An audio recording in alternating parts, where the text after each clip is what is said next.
Bienvenue dans ce magazine consacré aux bonnes idées. Comment éviter les chutes quand on est âgé? Près de Lyon, nous verrons que des seniors utilisent les techniques du rugby à 13 pour améliorer l'équilibre. Ils détectent les produits stupéfiants, les armes. En Haute-Vienne, nous découvrirons un scanner géant pour poids lourds, un outil utilisé par les douaniers. Mais avant, avec les crues qui touchent notre territoire, se pose à nouveau la question des zones inondables. Dans le Loir-et-Cher, à Romorantin, la ville a installé des sols plus perméables pour éviter la montée des eaux. Quand les pluies deviennent diluviennes ou quand les rivières sortent de leur lit, nos villes sont aujourd'hui étanches et vulnérables. Et si la solution pour éviter les inondations, c'était de les transformer en éponges ultra absorbantes? Ce pari, c'est celui de ce nouveau quartier en bord de rivière, à Romorantin, dans le Loir-et-Cher.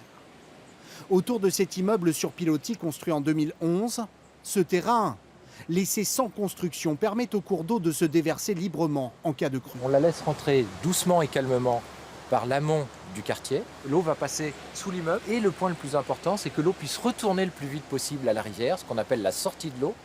Tout ce quartier entièrement perméable à l'eau a déjà fait ses preuves lors des crues de 2016.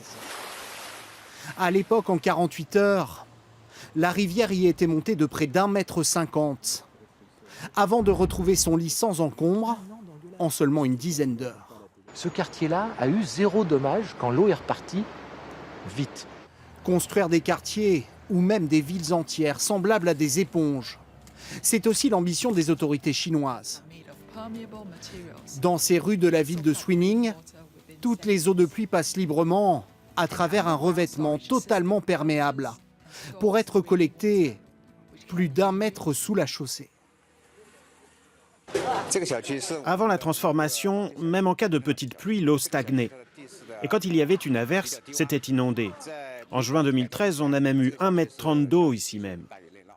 Une eau disponible en abondance pour l'arrosage public, qui limite aujourd'hui les risques d'inondation, mais aussi les risques de canicule en été.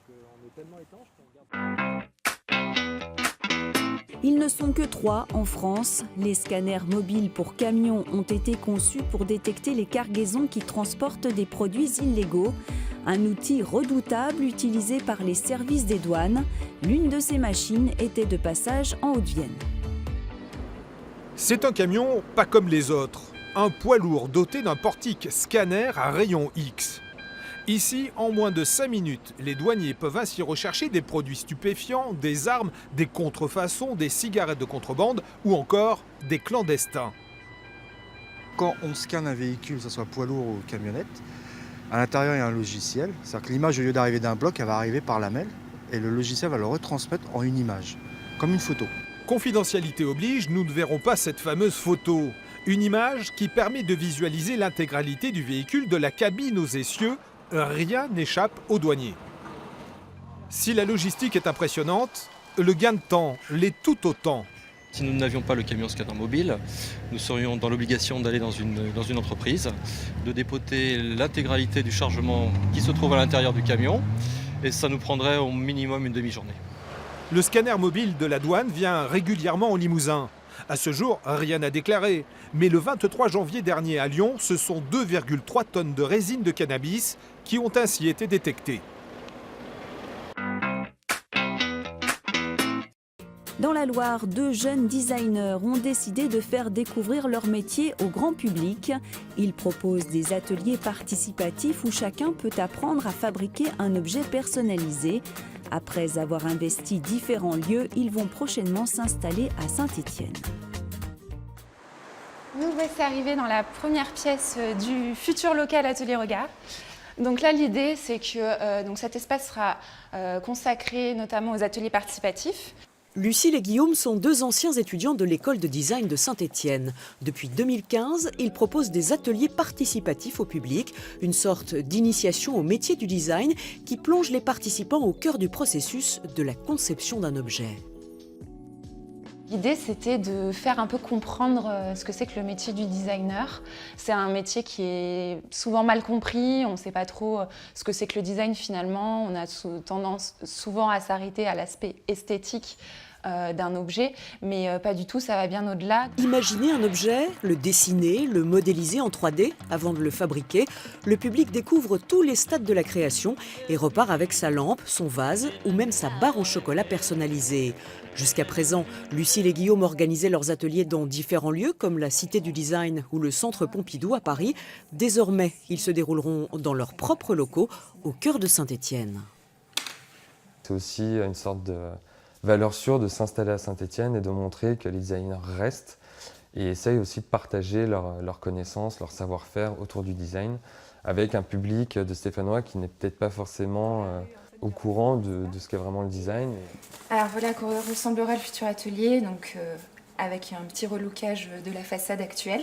Comme les ateliers, le financement est participatif. Une collecte est organisée sur Internet pour aider à aménager ce nouvel espace dont l'ouverture est prévue en avril. Et pour terminer, les chutes sont responsables de nombreuses fractures chez les personnes âgées. À Vaux-en-Velin, une association de retraités propose aux seniors de pratiquer le rugby à 13 pour garder l'équilibre. Au Palais des Sports de Vaux-en-Velin, ces 17 seniors se sont mis au rugby à 13.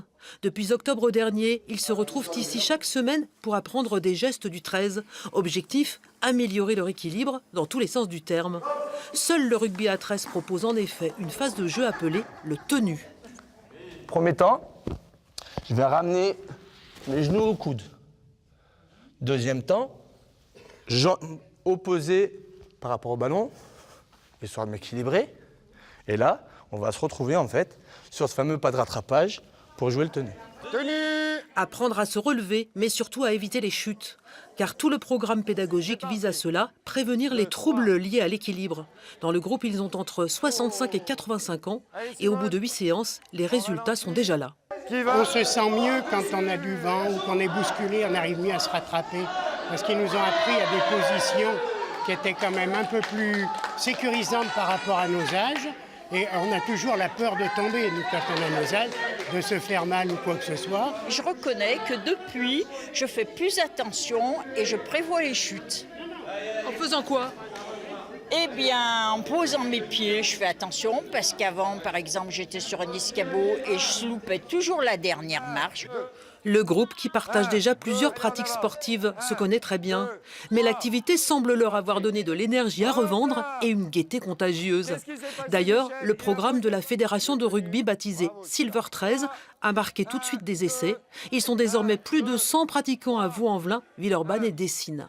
Nous cherchons des financements parce qu'aujourd'hui nous sommes sollicités par les villes et les communes de la métropole de Lyon, mais nous n'avons pas de ressources toujours à mettre en place. Donc il faut savoir que c'est un programme qui est sur 1 heure hebdomadaire, mais il y a 1 heure de préparation et donc il nous faut aussi avoir accès à des salles. Le ballon, il est tombé en avant, donc on va rendre le petit plus du ballon ovale fait des jaloux et ce n'est pas terminé.